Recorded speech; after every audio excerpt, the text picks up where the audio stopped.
personnes qui militent pour l'avortement se disent pro-choix et elles argumentent en faveur de la liberté de la femme. Pourtant, est-ce toujours cette liberté qui est mise en valeur lorsqu'il y a la possibilité d'un avortement? Voici quelques cas. Janine Belleval tombe enceinte 20 ans après avoir mis au monde 2 enfants atteints d'une rare maladie qui réduit à 9 ans l'espérance de vie.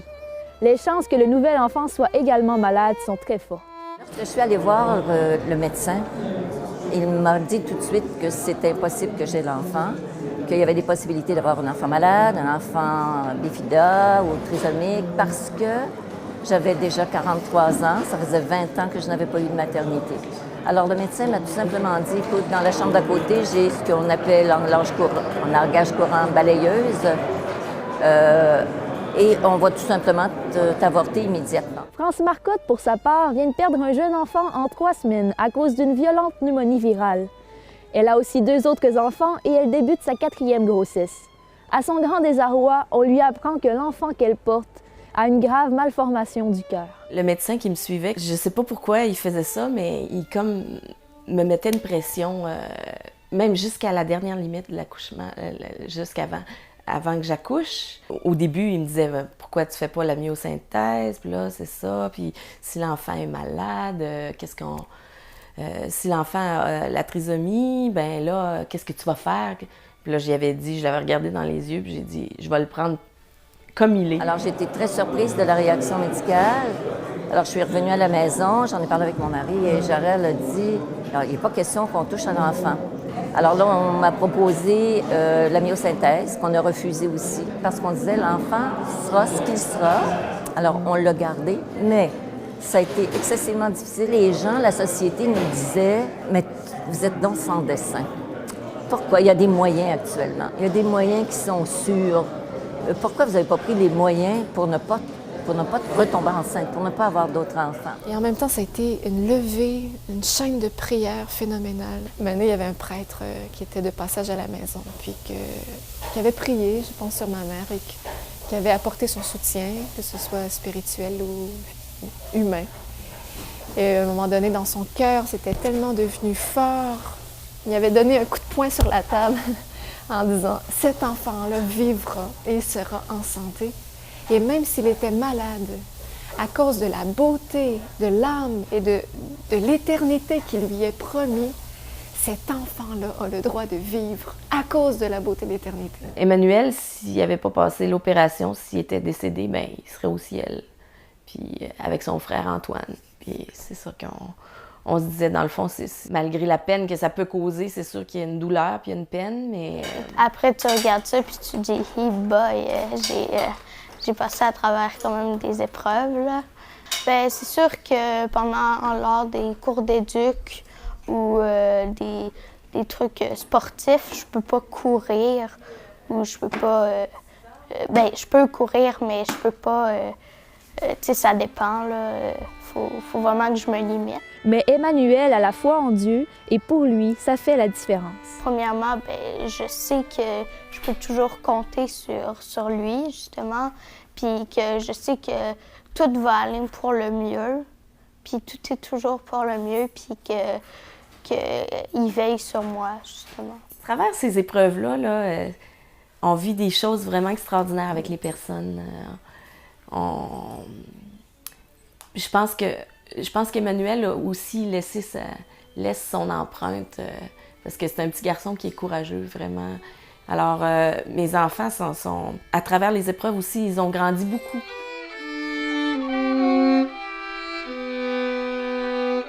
Et l'enfant est né sain, en santé. Elle est belle. Elle a aujourd'hui 26 ans et elle se porte très, très bien. Miracle du Seigneur? Peut-être. Mais en tout cas, on sait qu'en étant fidèle à ce que le Seigneur nous demandait, qu'on a eu la grâce d'avoir un enfant en santé, chose qu'on n'avait pas connue jusque-là.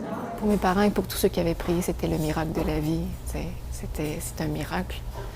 Et même pour ma mère, c'était une consolation. Les Benoît, même malades, étaient des beaux cadeaux du ciel. Andréane est un cadeau différent, mais un beau cadeau. Jamais, jamais on aurait pensé là, que cette fille-là serait ce qu'elle est, et on aurait donc regretté avoir su ce qu'elle aurait pu être si on l'avait fait avorter. Ah non, on est très fiers d'Andréane. On est très heureux de l'avoir.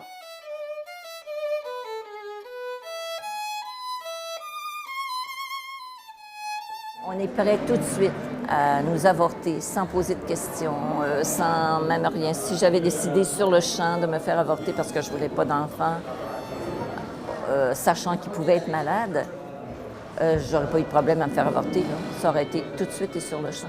Aujourd'hui, Andréane suit une formation à l'accompagnement spirituel. Un jour, c'est peut-être elle qui aura à aider une femme dans un discernement de grossesse. C'est sûr que c'est la jeune fille qui va avoir le dernier mot. Je peux aider, je peux raisonner avec elle, je peux lui montrer qu'il y a des miracles. Je peux lui montrer aussi qu'il y a de l'aide extérieure. Je peux lui montrer aussi qu'il y a d'autres solutions que l'avortement, que ce soit l'adoption, que ce soit... il y a d'autres avenues et qu'elle n'est pas seule non plus. Donc, avant d'arriver là, je pense que c'est de faire face avec elle aux angoisses qui l'habitent, de faire face avec elle aussi à tout ce qui peut conditionner son choix de l'extérieur pour qu'elle puisse vraiment prendre le choix elle-même de son cœur, de sa propre décision. C'est tout un accompagnement humain. Si la jeune fille elle tombe enceinte en étant très jeune, ou si ça peut être aussi une femme mariée qui tombe enceinte dans des situations difficiles avec un pronostic d'enfant malade aussi. Donc ça dépend toujours de la personne en elle-même. Mais pour ma part, il y a une avenue, et pour l'enfant et pour la mère.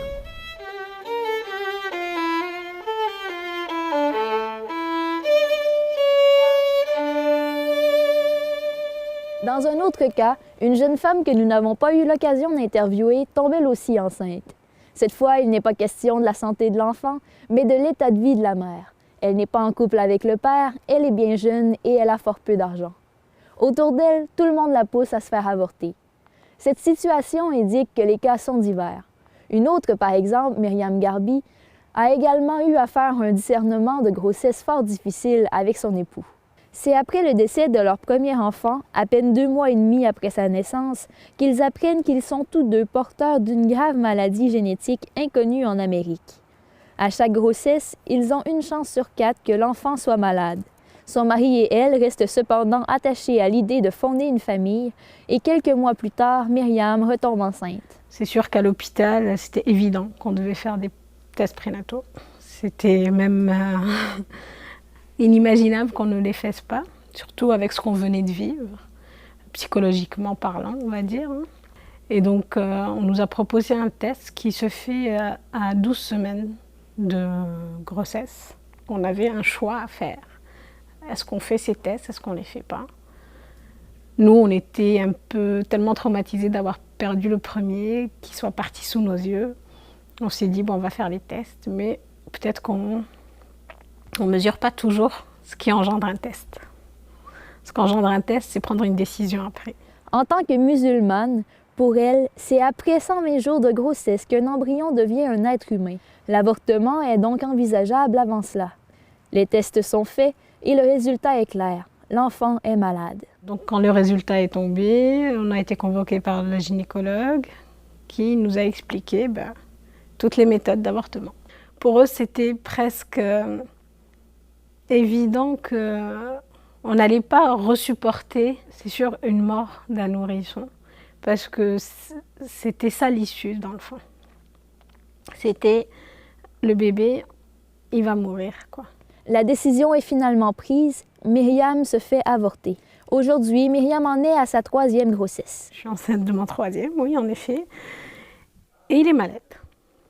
On avait toujours espoir parce que nous, on garde la foi. Hein. Donc on s'est dit, bon, on a encore une chance sur 4 d'avoir un bébé malade. Mais on a espoir que cette fois-ci, ça va être la bonne, quoi. L'expérience de l'avortement, c'était pas une belle expérience. C'était aussi dur que de perdre un vrai bébé, entre guillemets, avec qui j'ai vécu, que j'ai échangé. C'était assez traumatisant. Donc, je me suis dit, le 3e, s'il est malade, on essaiera de le faire vivre, comme on peut. Et là, on fait le reste de la grossesse en se disant, bon, il va être malade. Donc, à force de se le répéter, on l'assimile un peu. De toute façon, là, ça va être la surprise. Hein. On ne sait pas. On ne sait pas comment ça va se passer. On verra. Marie Quentin a eu conscience du discernement que Myriam a eu à faire lors de ses 2 dernières grossesses. Elle pensait que ça allait être une souffrance moins grande d'interrompre la grossesse à ce moment-ci, sachant que l'enfant était malade et allait décéder. Ça allait être une moins grande souffrance pour eux que de vivre encore le décès d'un enfant. Moi, je n'étais pas convaincue de ça. Et c'est dans ce sens-là que j'essayais de lui faire voir un autre aspect de l'accompagnement d'un enfant malade pour l'enfant et pour elle aussi. Parce que je lui disais, tu sais, Myriam, notre ventre de maman, c'est pour donner la vie. C'est pas pour arrêter la vie. Mais je l'ai toujours beaucoup respecté et beaucoup compris dans sa démarche, même si je n'étais pas nécessairement d'accord avec l'orientation qu'elle prenait. J'ai essayé d'être proche d'elle et de la soutenir dans sa souffrance, parce que quand même, comme elle vous l'a dit, ça a été douloureux. Quand elle est revenue à la pharmacie après l'interruption, c'était une Myriam très, très peinée, très peinée.